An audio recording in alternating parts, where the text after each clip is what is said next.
வறுமை ஒழிப்ப கையில எடுங்க. தயவு செய்து நான் அது என் நண்பரா உங்கள்ட்ட ரிக்வஸ்டா வைக்கிறேன். சில குடும்பங்களை போய் சந்திங்க, போய் பாருங்க. சில குடும்பங்களை போய் பாருங்க. நான் ஒரு ஊருக்கு போயிருந்தேன்.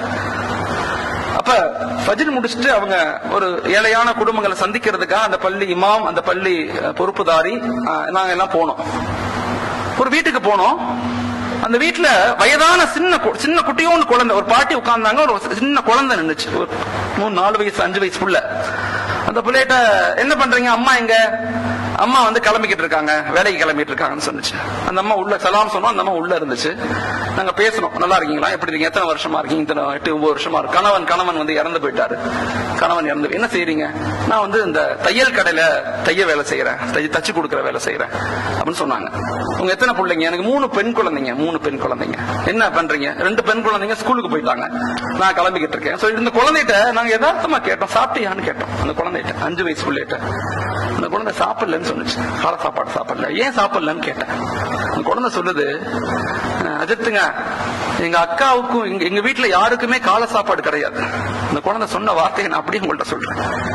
எங்க வீட்டுல காலை சாப்பாடு யாருக்குமே கிடையாது. எங்க அம்மா என்ன செய்வாங்கன்னா, எனக்கு மட்டும் நைட்டு ரஸ்க் வாங்கி வைப்பாங்க, தண்ணியில ஊற போட்டு ரஸ்க் வச்சிருக்காங்க. எங்க அக்காவும் எங்க 2 அக்காவும் ஸ்கூலுக்கு போன பிறகு எங்க அம்மா அந்த ரஸ்க் எனக்கு ஊட்டி விடுவாங்க, யாருக்கும் தெரியாம. நான் சாப்பிட்டுட்டு அப்புறம் நான் ஸ்கூலுக்கு போவேன் சொல்லிட்டு அந்த புள்ள அழுதுட்டு, அந்த குழந்தை அழுகுது. எங்க அம்மா சாப்பிடவே மாட்டாங்க, எங்க அக்காவும் சாப்பிட மாட்டாங்க. அந்த குழந்தை அழுகுது, 5 வயசு புள்ள. இதை பார்த்த அந்த முத்தவள்ளி தேம்பி அழுதார். அல்லாஹ் அக்கா சொல்றேன், அழுதார். சொன்னாரு, மௌலானா 8 வருஷமா இந்த ஃபேமிலி இங்க இருக்கிறாங்க, இந்த இருக்குது மஸ்ஜித், இந்த இருக்கு என் வீடு, நான் ஒரு தடவை கூட இந்த ஃபேமிலியை நான் பார்த்தது இல்ல மௌலானா. சொன்ன வார்த்தை, பார்த்தது இல்ல மௌலானா. ஒரு நாளைக்கு நாங்க ஹோட்டலுக்கு போனா 2000 ரூபாய்க்கு சாப்பிடுறோம். 2000 ரூபாய்க்கு ஹோட்டலுக்கு போனோம், 2000 சாப்பிடுறோம். அந்த குடும்பத்துக்கு ஒரு நாளைக்கு 40 ரூபாய் காசு இல்லை. எப்படிப்பட்ட சமூகம் இருக்கு? இஸ்லாமிய சமூகத்தினுடைய பல வீழ்ச்சிகளுக்கு பல காரணங்கள் இருந்தாலும் ஏழையான மக்களுடைய சாபங்களும் ஒரு காரணம்ங்கிறத விளங்கிக்கணும். உண்மையிலேயே வருத்தப்பட்டு நான் சொல்றேன்.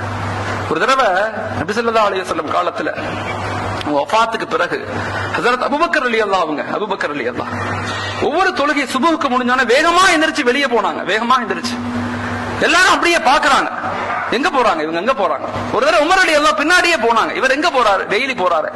பின்னாடியே போனா ஒரு குடிசை வீடு, அந்த வீட்டுக்குள்ள ஒரு வயதான பாட்டி உட்கார்ந்து இருக்காங்க, நடக்க முடியல. அபூபக்கர் ரலியல்லாஹு அந்த நாட்டினுடைய அரசர், கலீஃபா, வேகமா போன அந்த வீட்டுக்குள்ள போனாரு. வீட்டை ஃபுல்லா கிளீன் செஞ்சாரு, வீட்டை ஃபுல்லா சுத்தம் செஞ்சாரு.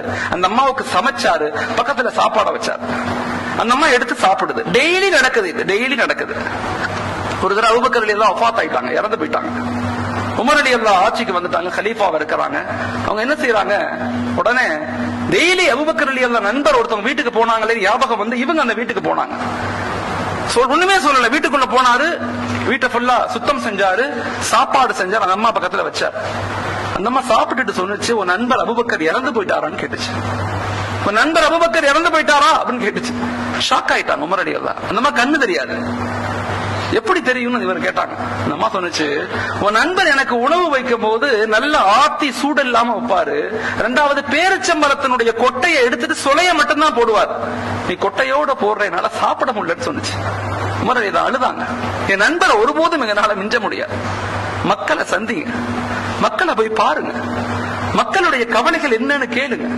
எத்தனையோ குடும்பங்கள் கேட்கும் போது அந்த குழந்தை சொல்லுது. நான் இங்க கூட பொள்ளாச்சியில கூட ஒரு ஃபேமிலிய மாலிக் பாய் சொன்னாங்க. அந்த அம்மா கேட்டுச்சு, இத்தனை வருஷமா எங்கள்கிட்ட யாருமே கேட்கலையே, என் கணவரை இழந்துட்டேன், என் மக்களை இழந்துட்டேன், என் மகனை இழந்துட்டேன், எல்லாத்தையும் இழந்துட்டேன், இப்ப என்னை கூப்பிட்டு உங்களுக்கு என்ன வேணும்னு கேக்குறீங்க. தயவு செய்து உங்களுடைய பக்கத்து வீடுகளை பாருங்க, உங்க மஹல்லாவுடைய ஏழைகளை பாருங்க. மக்களுடைய வறுமை இருக்குது, அது நம்முடைய சாபமாக இருக்குன்னு மறந்துடாதீங்க. அதனாலதான் ஜக்காத், அதனாலதான் பைத்துல் மால் இதெல்லாம் உருவாக்கப்பட்டுச்சு. உணவுக்கு வழி இல்ல, கஷ்டப்படுறோம், சாப்பாட்டுக்கு வழி இல்லைன்னு ஒரு ஃபேமிலியை கூட விட்டுறாதீங்க. அந்த மஹல்லாவுல பரக்கத் இல்லாம போயிடும்.